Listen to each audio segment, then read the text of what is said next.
मई 1999 भारत पाकिस्तान के खिलाफ अपनी ही जमीन पर वो जंग लड़ रहा था जिसके लिए भारत पहले से प्रिपेयर नहीं था। वॉर के मिडिल तक भारत को कई कैजुअलिटीज का सामना करना पड़ा। सैकड़ों भारतीय सैनिक 5000 से भी ज्यादा पाकिस्तानी सैनिकों के साथ लड़ते हुए शहीद हो गए, तो भारत के कई फाइटर जेट्स पाकिस्तान की स्टिंगर मिसाइल्स के निशाने पर आने से ढेर हो गए। कारगिल की हजारों फीट ऊंची पहाड़ियों पर अपना कब्जा जमाकर बैठी पाकिस्तानी आर्मी लगातार भारतीय सेना के एम्यूनेशन डंप और भारतीय सैनिकों को नुकसान पहुंचा रही थी। ऐसे वक्त में भारत को जरूरत थी ऐसे मॉडर्न वेपन्स और एडवांस टेक्नोलॉजी की जिनकी मदद से पहाड़ियों में बैठे पाकिस्तानियों की पोजीशन को आइडेंटिफाई कर उन्हें मारा जा सके। लेकिन परेशानी की बात यह थी कि कारगिल जैसी सिचुएशन के लिए भारत के पास ऐसे आधुनिक हथियार नहीं थे। साथ ही परमाणु परीक्षण की वजह से भारत पर लगी हुई पाबंदियों के कारण विदेशी देशों से भी इन हथियारों का मिलना बेहद मुश्किल हो गया था। परमाणु परीक्षण के बाद अमेरिका और यूरोप की पूरी कोशिश थी कि भारत को कोई भी आधुनिक हथियार ना मिले। कारगिल वॉर में भारत को आधुनिक हथियारों की सख्त जरूरत थी। ऐसे मुश्किल वक्त में दुनिया की परवाह किए बिना इजराइल भारत की मदद के लिए सामने आता है। इजराइल के साथ आते ही जंग का सारा रुख ही बदल गया। कुछ ही दिनों में भारत ने अच्छी खासी बढ़त बनाते हुए पाकिस्तानी बंकर्स को ढेर करना शुरू कर दिया। बंकरों में छिपकर बैठे पाकिस्तानी घुसपैठिए अपनी जान की भीख मांगने लगे। अचानक से युद्ध इस मोड़ पर पहुंच चुका था कि युद्ध को रुकवाने के लिए पाकिस्तान के प्रधानमंत्री नवाज शरीफ अमेरिका की शरण में पहुंच गए थे।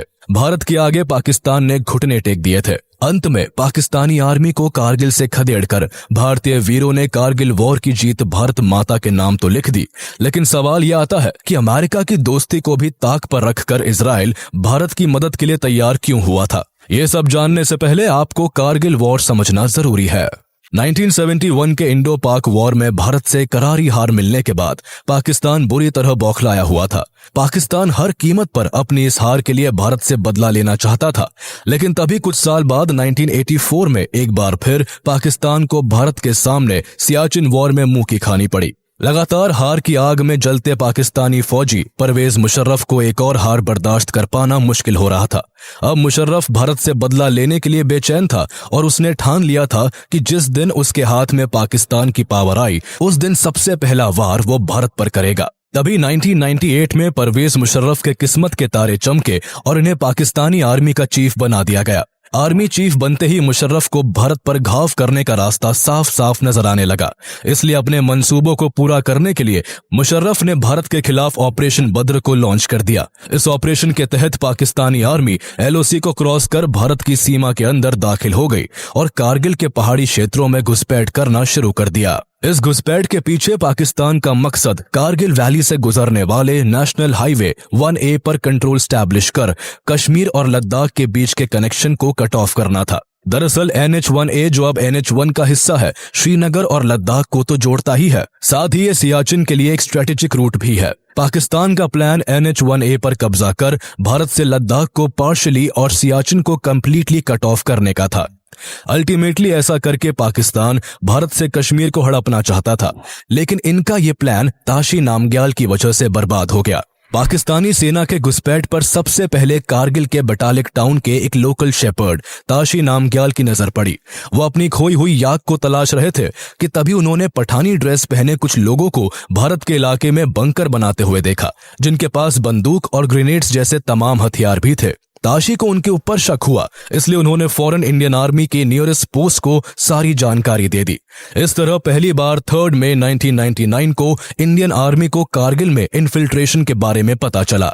शुरुआत में इस इन्फिल्ट्रेशन को लेकर पाकिस्तान पर शक जताया गया, लेकिन 2 दिन बाद 5 मई को जब घुसपैठियों ने 5 भारतीय सैनिकों को बेरहमी से मार डाला और 9 मई को भारत के कई एम्यूनेशन डंप्स को तबाह कर दिया, तो इस बात में फिर कोई डाउट नहीं रहा कि इस इन्फिल्ट्रेशन के पीछे पाकिस्तान ही है। पाकिस्तान के सैनिक कारगिल रीजन के तोलोलिंग और टाइगर हिल जैसे कई की पॉइंट्स पर कब्जा कर भारत के अंदर कई किलोमीटर तक दाखिल हो चुके थे। हालांकि इस दौरान पाकिस्तान के prime minister Nawaz Sharif LOC crossing और घुसपैठ की घटनाओं को नकारते रहे, लेकिन भारत अब जान चुका था कि पाकिस्तानी सेना तोलोलिंग और टाइगर हिल के साथ साथ Mushkoh valley, Kaksar village, Batalik range और छोरबत वैली जैसी लोकेशंस को अपने कंट्रोल में लेकर इन्फिल्ट्रेशन को एक्सपैंड करती जा रही है। इसलिए पाकिस्तानी घुसपैठियों को खदेड़ने के लिए इंडियन आर्मी 10 मई 1999 को ऑपरेशन विजय को लॉन्च करती है। ऑपरेशन विजय को लॉन्च करते ही हजारों सैनिकों को कश्मीर के अलग अलग हिस्सों से कारगिल की तरफ मोबिलाइज किया जाता है। इन सभी सैनिकों को कारगिल में 10 से 16 हजार फीट तक की ऊंची पहाड़ियों पर चढ़कर दुश्मन का सामना करना था। लेकिन परेशानी ये थी कि इतनी ऊंचाई पर पाकिस्तानी घुसपैठियों के बंकर्स होने के कारण वो इंडियन सोल्जर्स को इजीली लोकेट कर ओपन फायर कर सकते थे, जिस कारण दिन के वक्त चढ़ाई करना जान को जोखिम में डालने जैसा था। इसलिए दुश्मन की नजरों से बचकर पहाड़ियों पर चढ़ने के लिए रात का समय चुना गया। हालांकि रात में पहाड़ियों पर चढ़ना और भी मुश्किल काम था। रात के समय इन पहाड़ियों पर हड्डी जमा देने वाली ठंड पड़ती थी और ऑक्सीजन लेवल भी बेहद कम होता था, जिस कारण इतनी ऊंचाई पर सांस लेना भी काफी मुश्किल हो जाता था। लेकिन इतने टफ चैलेंजेस के बावजूद भारतीय सैनिक अंधेरी रात की कपकपाती ठंड में कारगिल की पेचीदा पहाड़ियों पर कई चुनौतियों का सामना करते हुए अपने मिशन को आगे बढ़ाते हैं। सैनिकों के जोश और जुनून का ही परिणाम था कि ऑपरेशन विजय के शुरू होने के कुछ दिन बाद ही इंडियन आर्मी 16 मई को द्रास मुश्को सेक्टर, 18 मई को पॉइंट 4295 एंड 4460 और 24 मई को मुश्को सब सेक्टर को वापस से अपने कंट्रोल में ले लेती है। लेकिन अभी यह सफलता के केवल कुछ अंश ही थे। पूरी सफलता पाने में आर्मी को भारी मुश्किलों से गुजरना पड़ रहा था। पाकिस्तानी घुसपैठियों के पास ऊंचाई थी, जिस वजह से वो भारतीय सैनिकों को सीधा टारगेट कर रहे थे, जिससे लगातार कैजुअलिटीज हो रही थी। ऐसी सिचुएशन में कारगिल की हजारों फीट ऊंची पहाड़ियों पर छिपकर बैठे घुसपैठियों से लड़ने और इस जंग को जीतने के लिए आर्मी को एयरफोर्स की जरूरत थी। हालांकि कारगिल वॉर के इस स्टेज तक एयरफोर्स का इस्तेमाल केवल लॉजिस्टिक्स और रेकी के लिए ही हो रहा था, लेकिन अब एयरफोर्स का फुल्ली इन्वॉल्व होना बहुत जरूरी हो गया था, जिस कारण 26 मई 1999 को एयरफोर्स इस जंग का हिस्सा बन ऑपरेशन सफेद सागर लॉन्च कर देती है। ऑपरेशन सफेद सागर के जरिए एयरफोर्स ने न सिर्फ आर्मी को कवर दिया, बल्कि उन सभी जरूरी सामानों को भी एयर ड्रॉप किया जिन्हें सोल्जर्स खुद पीक तक कैरी नहीं कर सकते थे। एयरफोर्स ने पाकिस्तानी घुसपैठियों को मार भगाने के लिए फाइटर जेट्स के जरिए कई पाकिस्तानी बंकरों को निशाना बनाना शुरू कर दिया। हालांकि एयरफोर्स के लिए कारगिल की ऊंची पहाड़ियों में एयर ऑपरेशन करना काफी मुश्किलों भरा काम होने वाला था। इन्हीं सब में प्रधानमंत्री अटल बिहारी वाजपेयी के सख्त आदेश थे कि किसी भी हाल में एयरफोर्स एलओसी को क्रॉस ना करे। ऐसे में एलओसी के अंदर रहते हुए हाई पीक्स पर बैठे हुए पाकिस्तानी घुसपैठियों की लोकेशन को ट्रैक करना और फिर उन पर हमला करना एयरफोर्स के लिए काफी चैलेंजिंग होने वाला था। इन सभी चैलेंजेस के बावजूद एयरफोर्स की ओर से 4 MI-17 हेलीकॉप्टर्स और MiG-21, MiG-23 और MiG-27 नाम के 3 फाइटर एयरक्राफ्ट्स को दुश्मन पर हमला करने के लिए तैनात कर दिया गया।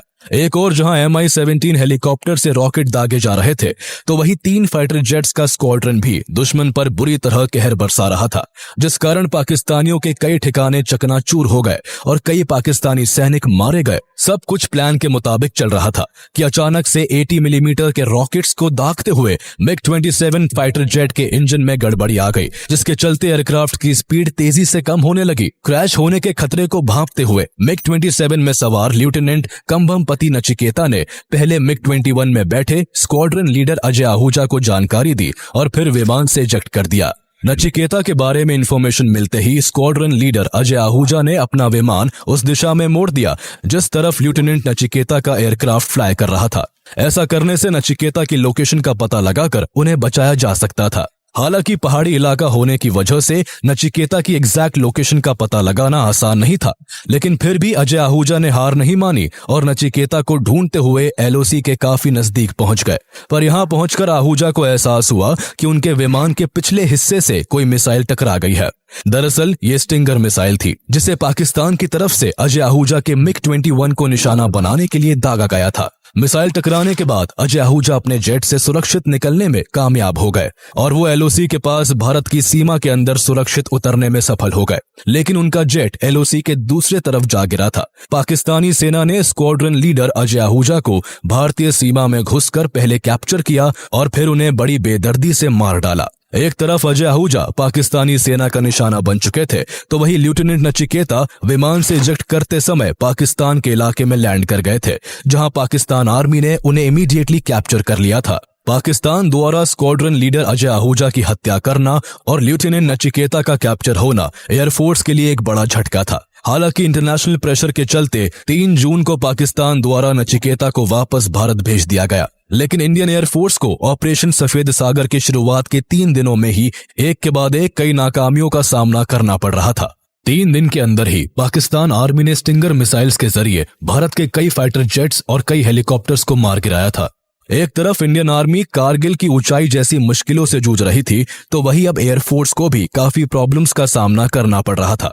एयरफोर्स को एक तरफ ऊंचाई पर बैठे पाकिस्तानी घुसपैठियों के निशाने से बचते हुए उन पर हमला करना था, तो वहीं दूसरी ओर एयरफोर्स के सामने एलओसी को पार न करने का चैलेंज भी था, क्योंकि ऐसा करने का अंजाम पाकिस्तान की मिसाइल्स के निशाने पर आना था। इसलिए air chief marshal Anil Yashwant Tipnis को कुछ ऐसे एडवांस मिलिट्री टूल्स की जरूरत पड़ी जिनसे कारगिल की पहाड़ियों में छिपे दुश्मन की एग्जैक्ट लोकेशन पता लगाकर उन्हें खत्म किया जा सके। लेकिन उस दौरान इंडियन एयरफोर्स के पास ऐसे एडवांस इक्विपमेंट्स अवेलेबल नहीं थे, इसलिए उन्हें किसी और कंट्री से इंपोर्ट करने की जरूरत थी। पर भारत के लिए एक और मुश्किल इस बात की थी कि 1998 में पोखरण में किए गए न्यूक्लियर टेस्ट की वजह से भारत पर अमेरिका द्वारा सैंक्शंस लगा दिए गए थे, जिस कारण भारत के लिए किसी और देश से मिलिट्री वेपन्स और टूल्स का मिल पाना काफी मुश्किल हो गया था। मुसीबत की इस घड़ी में इंडियन एयरफोर्स को एडवांस वेपन्स की सख्त जरूरत थी। भारत के लिए यह वॉर काफी क्रिटिकल सिचुएशन से गुजर रही थी, इसलिए देर न करते हुए भारत ने इजराइल का रुख किया। भारत की ओर से इजराइल के सामने एडवांस टूल्स एंड वेपन्स की लंबी लिस्ट के साथ उसकी डिलीवरी जल्द से जल्द करने की अपील की गई। एक तरफ जहां अमेरिका ने भारत को जीपीएस एक्सेस देने तक से मना कर दिया था, जिससे कारगिल की पहाड़ियों में कब्जा किए बैठे पाकिस्तानी घुसपैठियों की लोकेशन को ट्रैक करने में मदद मिल सकती, तो वहीं दूसरी ओर इजराइल ने भारत की अर्जेंसी को समझते हुए फौरन हर मुमकिन मदद मुहैया करने का काम किया। इजराइल ने न केवल इंडियन एयरफोर्स के फाइटर जेट्स के लिए लेजर गाइडेड मिसाइल्स प्रोवाइड किए, बल्कि ऐसे सर्विलेंस ड्रोन्स भी दिए जिनसे इजीली पाकिस्तानियों पर निगरानी रखी जा सके। इसके अलावा इजराइल ने पाकिस्तान को लेकर भारत के साथ कई खुफिया जानकारियां भी साझा की, जिससे भारत को इस वॉर में काफी बढ़त मिलने वाली थी। हालांकि इस दौरान भारत की मदद करने की वजह से America and other western countries का इजराइल के ऊपर काफी दबाव था। अमेरिका ने इजराइल पर इंडिया को मिलिट्री इक्विपमेंट का सपोर्ट न देने के लिए काफी प्रेशर डाला, लेकिन इजराइल इस प्रेशर के बावजूद भी भारत की मदद करने पर डटा रहा। इसके बाद अमेरिका की तरफ से वेपन डिलीवरी में डिले करने की कोशिश भी की गई, लेकिन इजराइल ने अमेरिका की दोस्ती को भी ताक पर रखकर भारत को जल्द से जल्द सारी जरूरी चीजें अवेलेबल करवाई। इजराइल ने भारत को वो lightning electro optical targeting pods भी प्रोवाइड किए, जिनको खरीदने की डील भारत ने इजराइल से 1997 में ही कर दी थी। हालांकि डील के हिसाब से इन टारगेटिंग पॉड्स की डिलीवरी में अभी काफी समय बाकी था,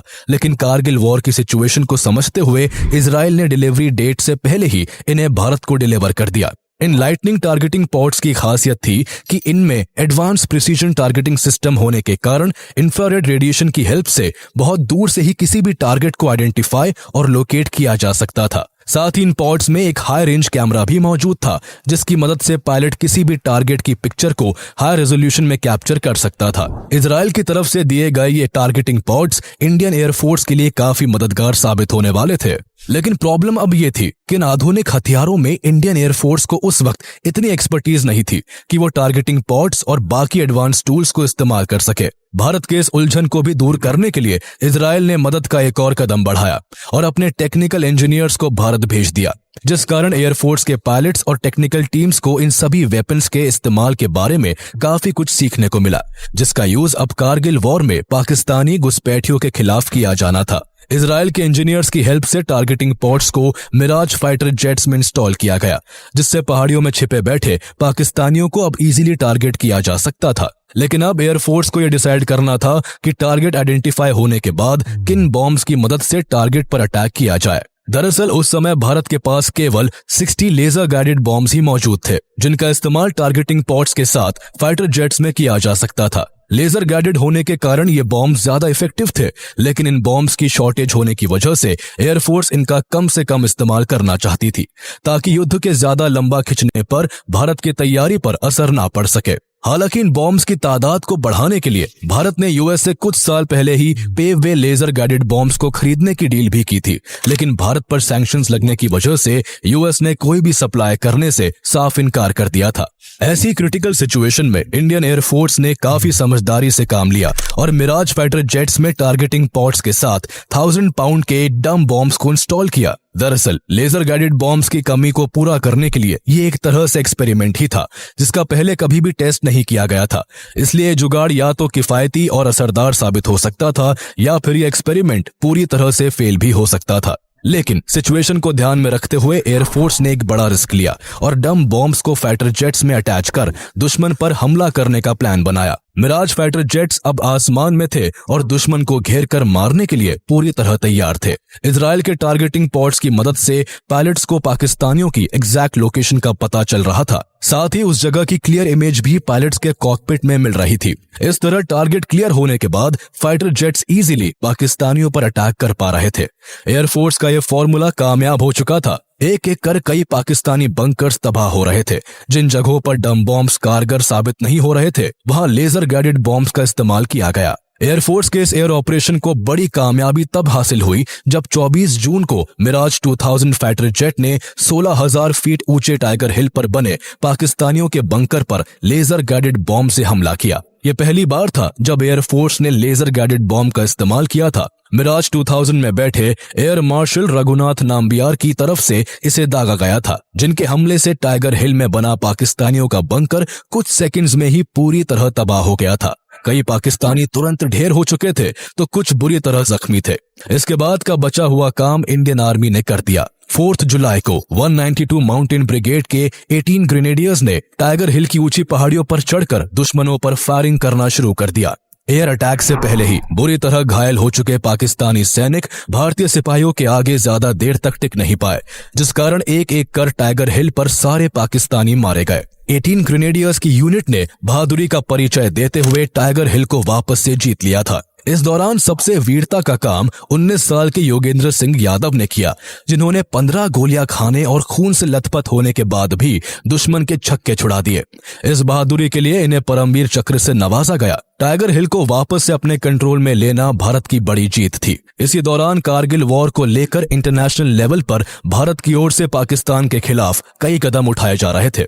दरअसल युद्ध के दौरान जब भारत के बहादुर सिपाहियों के आगे पाकिस्तानी घुसपैठिए कमजोर पड़ने लगे और पाकिस्तान को अपनी हार साफ दिखने लगी, तो पाकिस्तान के प्राइम मिनिस्टर नवाज शरीफ युद्ध को रुकवाने के लिए यूएस से मदद मांगने लगे। हैरानी की बात यह थी कि जो पाकिस्तान सरकार इस घुसपैठ की जिम्मेदारी तक नहीं ले रही थी, अब वो युद्ध को रोकने के लिए अमेरिका का दरवाजा खटखटा रही थी। हालांकि जब यूएस प्रेसिडेंट बिल क्लिंटन और अटल बिहारी वाजपेयी के बीच इस मसले को लेकर बात हुई, तो वाजपेयी जी का साफ कहना था कि पाकिस्तानी सेना या तो खुद भारतीय सीमा को छोड़ दे, वरना हमारी मिलिट्री बलपूर्वक उन्हें बाहर खदेड़ फेंकेंगी। इसी दौरान वाजपेयी जी को पता चला कि पाकिस्तान कारगिल वॉर में परमाणु बम का भी इस्तेमाल कर सकता है, तो अटल बिहारी वाजपेयी ने साफ शब्दों में कहा कि अगर ऐसा हुआ तो अगली सुबह का सूरज निकलने से पहले तक पाकिस्तान दुनिया के नक्शे से गायब हो जाएगा। वाजपेयी जी के इस रुख से यूएस प्रेसिडेंट बिल क्लिंटन को साफ हो गया था कि भारत तब तक जंग खत्म नहीं करेगा जब तक कारगिल को वापस से जीत नहीं लेता। इसलिए जंग को जल्द से जल्द खत्म करने के लिए अमेरिका ने नवाज शरीफ पर जोर डाला कि वो पाकिस्तानी सेना को कारगिल से वापस बुलाए। अमेरिका का यह रवैया देखकर नवाज शरीफ के चेहरे की हवाइयां उड़ गई। पाकिस्तान के लिए कारगिल वॉर में ये दोहरी हार थी। एक तरफ वो ग्राउंड लेवल पर भारत से शिकस्त खा रहा था, तो वही अमेरिका और बाकी देश पाकिस्तान को बेवजह युद्ध शुरू करने के लिए फटकार रहे थे। जहां पाकिस्तान के प्रधानमंत्री इंटरनेशनल प्रेशर में थे, तो वही पाकिस्तानी सैनिकों पर इंडियन आर्मी और एयरफोर्स मौत बरसा रही थी। इजराइल के टारगेटिंग पॉड्स की मदद से एक एक कर सारे पाकिस्तानी ठिकानों को टारगेट किया जा रहा था। इंडियन एयरफोर्स अपने हमले से टाइगर हिल में बने पाकिस्तान के कमांड एंड कंट्रोल सेंटर को तो तबाह कर ही चुकी थी, साथ ही एयरफोर्स ने मुंथो धालों में पाकिस्तानी सेना का सप्लाई डंप भी ढेर कर दिया था।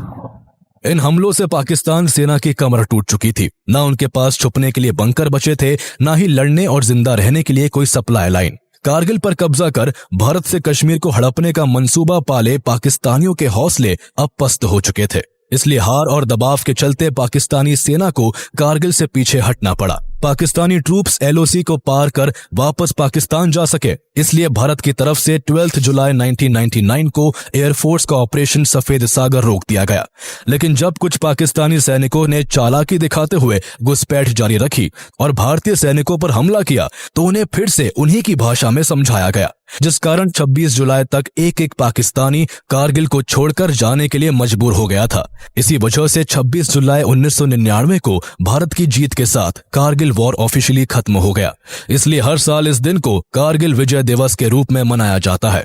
इस कारगिल वॉर को विजयी बनाने में भारतीय सैनिकों ने लगभग 4000 पाकिस्तानी मार गिराए थे, तो वहीं भारत के लगभग 500 जवान शहीद हो गए थे। एक और जहां कारगिल वॉर की जीत में भारतीय फौजों का साहस और बलिदान शामिल है, तो वहीं इजराइल के योगदान को भी भुलाया नहीं जा सकता है। इजराइल ने सही वक्त पर भारत को सही वेपन्स और मिलिट्री टूल्स देकर कारगिल वॉर में एक इंपॉर्टेंट रोल निभाया था। यही वजह थी कि कारगिल वॉर के खत्म होने के बाद साल 2000 में external affairs minister Jaswant Singh और होम मिनिस्टर लाल कृष्ण आडवाणी ने इजराइल का दौरा करके इजराइल का आभार व्यक्त किया था। भारत पाकिस्तान के मंसूबों से अच्छी तरह वाकिफ था, इसलिए कारगिल वॉर जैसी सिचुएशन के लिए अब भारत पहले से अपनी तैयारी को मजबूत रखना चाहता था। इसी कारण साल 2000 से 2010 के बीच इजराइल से भारत ने करीब $10 बिलियन के मिलिट्री इक्विपमेंट्स इंपोर्ट किए। देखा जाए तो कारगिल वॉर के बाद भारत और इजराइल के रिश्ते में एक बहुत जरूरी मोड़ आया, जिसके बाद से हथियारों का लेन देन तो बढ़ा ही, साथ ही भारत और इजराइल की दोस्ती की नींव भी मजबूत होती गई। हालांकि ये पहली बार नहीं था जब इजराइल ने भारत की मदद की थी, बल्कि इससे पहले भी कई बार इजराइल भारत के साथ कंधे से कंधा मिलाकर चला है। 1947 में प्रधानमंत्री जवाहरलाल नेहरू ने पैलेस्टाइन के डिवीजन के लिए इजराइल के खिलाफ वोट दिया था और इजराइल को स्वतंत्र राष्ट्र के तौर पर मान्यता देने से इनकार कर दिया था। जवाहरलाल नेहरू ने इसके लिए जियोपॉलिटिकल कंपल्शंस और नेशनल इंटरेस्ट का हवाला दिया था। हालांकि इजराइल के अस्तित्व में आने के 3 साल बाद ईरान और टर्की के बाद 1950 में भारत ने भी इजराइल को रिकॉग्नाइज कर लिया। भारत ने इजराइल को मान्यता तो दे दी थी, लेकिन उसके साथ कोई भी डिप्लोमेटिक रिलेशन न रखते हुए भारत की विदेशी नीति पैलेस्टाइन के पक्ष में झुकी रही। इस सब के बावजूद इजराइल ने 1962 के इंडो चाइना वॉर में भारत को वेपन्स की सप्लाई की थी। इसके अलावा इजराइल लगातार भारत की तरफ दोस्ती का हाथ बढ़ाता रहा, पहले 1962 में तो फिर 1971 में, जब बांग्लादेश को लेकर इंडिया और पाकिस्तान के बीच भयानक जंग छिड़ी हुई थी। उस दौरान भी इजराइल की प्राइम मिनिस्टर गोल्डा मेयर ने हथियारों की शॉर्टेज के बाद भी इंडिया को हथियार प्रोवाइड किए थे, लेकिन इजराइल के बार बार सपोर्ट करने पर भी इंडिया की तरफ से इजराइल के साथ डिप्लोमेटिक रिलेशंस डेवलप नहीं किए गए। 1992 में prime minister PV Narasimha Rao की गवर्नमेंट में फॉर्मली पहली बार इजराइल के साथ डिप्लोमेटिक रिलेशन स्टैब्लिश हो सके। एक और जहां इंडिया में 1953 से ही इजराइल का दूतावास था, तो वहीं भारत ने 1992 में जाकर इजराइल में अपनी एम्बेसी को स्टैब्लिश किया। इसके बाद इजराइल और इंडिया की बॉन्ड हर गुजरते साल के साथ स्ट्रांग होती गई। कारगिल वॉर के बाद इजराइल और इंडिया दोस्त बनकर दुनिया के सामने उभरे। हालांकि सोचने वाली बात है कि भारत की तरफ से लगभग 40 साल तक कोई भी डिप्लोमेटिक रिलेशन ना रखने के बावजूद इजराइल क्यों वन साइडेड रिलेशन निभाता रहा। साथ ही पाकिस्तान के खिलाफ 1971 की जंग हो या कारगिल वॉर, इजराइल क्यों भारत की मदद के लिए सबसे पहले आगे आया। इन सब के पीछे की वजहों पर अगर गौर करें तो सबसे मेन रीजन इजराइल के एग्जिस्टेंस से ही पाकिस्तान का इजराइल के खिलाफ रहना है। पाकिस्तान हमेशा इजराइल के खिलाफ बोलता रहा है और यहाँ तक कि 1948 की अरब इजरायली वॉर में पाकिस्तान ने इजराइल के अगेंस्ट पैलेस्टाइन को अग्रेसिवली सपोर्ट किया था। इसके अलावा 1967 के 6 डे वॉर और 1973 के यौम किपुर वॉर के दौरान पाकिस्तान एयरफोर्स ने अपने फाइटर पायलट्स के एक समूह को इजराइल के खिलाफ लड़ने के लिए भेजा, जिससे पैलेस्टाइन की काफी मदद हुई। पाकिस्तान ने इस तरह कई बार इजराइल को दुश्मनी का न्योता दिया है। इसके अलावा पाकिस्तान ने इजराइल को ना तो कभी एक देश के रूप में मान्यता दी और ना ही इजराइल के साथ कभी कोई डिप्लोमेटिक रिलेशन डेवलप किया। इजराइल और पाकिस्तान के बीच के खराब रिश्ते, साथ ही बंटवारे के बाद से पाकिस्तान और भारत के बीच लगातार जंग और तनाव की सिचुएशन इजराइल को भारत के नजदीक लाती रही है। और जैसा कि कहा जाता है, दुश्मन का दुश्मन दोस्त होता है, उसी तरह पाकिस्तान के खिलाफ इजराइल हर बार भारत के साथ आता रहा है।